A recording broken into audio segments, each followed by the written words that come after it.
नमस्ते, मैं अनिश मिश्रा। आज मैं बात करने वाला हूं एक टॉपिक के ऊपर कि आखिर डायरेक्ट सेलिंग में इतने सारे लोग जुड़ते तो हैं पर सफल क्यों नहीं हो पाते। मतलब सफलता के प्रतिशत इतनी कम क्यों है। अगर 1000 व्यक्ति ज्वाइन करता है तो उसमें मात्र एक व्यक्ति सफल हो पाता है, बाकी लोग क्यों नहीं। सब लोग कहते हैं कि नहीं, वो बंदा सीरियसली काम नहीं कर रहा होगा, वो टाइम नहीं दे रहा होगा, बहुत सारी चीज़ें हो सकता है ये भी कारण हो, लेकिन कुछ और कारण भी है जिस पर लोग ध्यान नहीं देते। वो कौन सा कारण है, समझिए।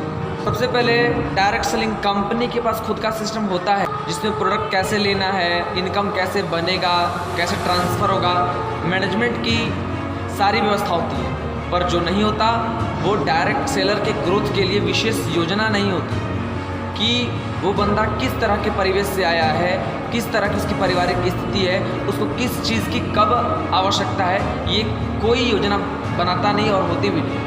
और अगर होती भी है तो इतनी कमज़ोर और इतनी पुरानी कि आज के समय में कोई काम लायक नहीं। हमें समझना पड़ेगा कि डायरेक्ट सेलर के लिए एक विशेष योजना होनी चाहिए जिसमें उसको कब क्या करना है इसकी योजना हो। दूसरी सबसे बड़ी कारण क्या है कि डायरेक्ट सेलिंग में कैटेगरी बांटी नहीं गई है कि ये पार्ट टाइम करेगा और ये फुल टाइम करेगा, दोनों को एक ही में मिलाकर लोग चल रहे हैं। सबसे पहले कैटेगरी बांटनी पड़ेगी। जो पार्ट टाइम कर रहा है उसको उस तरह की ट्रेनिंग मिले, जो फुल टाइम कर रहा है उसको आउटडोर भी ट्रेनिंग मिले।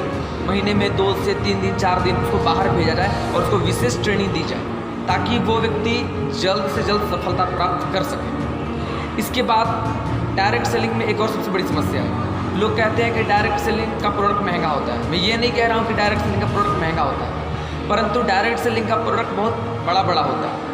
कहने का मतलब है कि अगर कोई 500 रुपये का शैम्पू होगा तो वो लोग नहीं खरीद पाएंगे, लेकिन अगर वही 5-10 रुपये के पैक में भी उपलब्ध होगा तो लोग खरीद सकते हैं। डायरेक्ट सेलिंग कंपनियों को इस बात पर विशेष ध्यान देना चाहिए कि अपने प्रोडक्ट को छोटे छोटे पैक्स में भी उपलब्ध करवा पाए जिससे आम लोगों तक भी पहुँच पाए। इसके बाद जो और सबसे बड़ी समस्या है कि डायरेक्ट सेलिंग कंपनी जो है वो एक सामाजिक संस्था है। इस बात को मानना पड़ेगा डायरेक्ट सेलर को भी और डायरेक्ट सेलिंग कंपनी को भी। आज के समय में जो डायरेक्ट सेलिंग कंपनी का इमेज है समाज के लोगों में, वो एक बहुत गलत समझ है कि नहीं, डायरेक्ट सेलिंग कंपनी लूटती है, खराब कंपनी है। इसको अगर ठीक करना है तो डायरेक्ट सेलिंग कंपनी को सिर्फ अपने डायरेक्ट सेलर तक सीमित नहीं रहना होगा, समाज के अन्य लोगों तक पहुंचना पड़ेगा जो डायरेक्ट सेलिंग कंपनी में ज्वाइन नहीं किए हुए हैं। जैसे अगर कोई विद्यार्थी जो नहीं पढ़ पा रहा है आर्थिक स्थिति के कारण, तो उसे पढ़ाना एकल विद्यालय के माध्यम से। अगर कोई ऐसी समस्या समाज में दिख रही है जैसे पर्यावरण की समस्या हो सकती है, महिला सुरक्षा की समस्या हो सकती है, या कोई ऐसे व्यक्ति जो सरकारी कामकाज कोई कागज पत्र का कोई काम है उसमें समस्या हो रही है, तो चूँकि हमारे पास जनसंख्या है तो हम उसका उपयोग कर सकते हैं। हमारे पास एक सिस्टम है, उसका उपयोग करके अधिकारियों से संपर्क बना सकते हैं और उन लोग का काम करवा सकते हैं। अगर इन छोटी छोटी बिंदु पर अगर हम ध्यान दें तो समाज के बीच हम डायरेक्ट सेलिंग कंपनी वाले लोग एक बहुत ही सकारात्मक सोच के साथ आगे बढ़ने वाले दिखेंगे और लोग हमारे साथ काम करने के लिए आएंगे। इसके साथ सरकार को भी ये बात ध्यान देना होगा।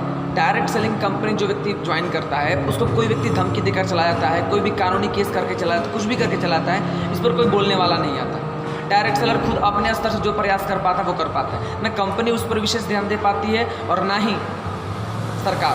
कहने को सरकार और कंपनी ने नियम बना दिए लेकिन वो डायरेक्ट सेलर तक विशेष फायदा नहीं पहुंचाती। सरकार को चाहिए कि अगर डायरेक्ट सेलर कोई ऐसी समस्या आती है तो वो डायरेक्ट सरकार से संपर्क कर सके या उसको डायरेक्ट कोई सहायता मुहैया कराई जा सके।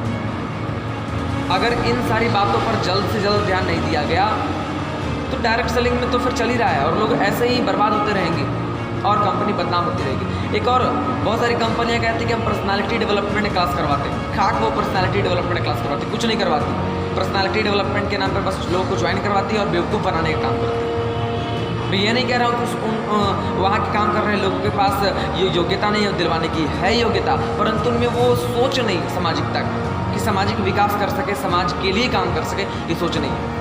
हर एक व्यक्ति को चाहिए कि आप इस तरह से पर्सनालिटी डेवलपमेंट क्लास करवाएं कि लोग कम से कम पर्सनालिटी डेवलपमेंट क्लास करने के लिए इस सिस्टम में ज्वाइन हो जाए, कमाने के लिए नहीं। लेकिन यहाँ पर सब व्यक्ति के माइंड में एक ही चीज़ है, पैसे कमाओ पैसे कमाओ पैसे कमाओ।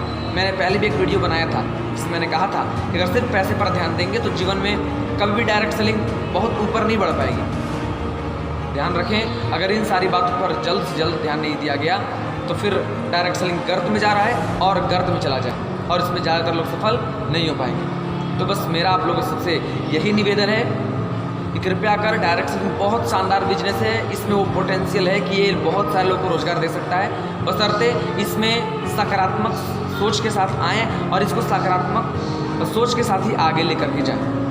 धन्यवाद, मिलते हैं नेक्स्ट वीडियो में, तब तक के लिए जय हिंद।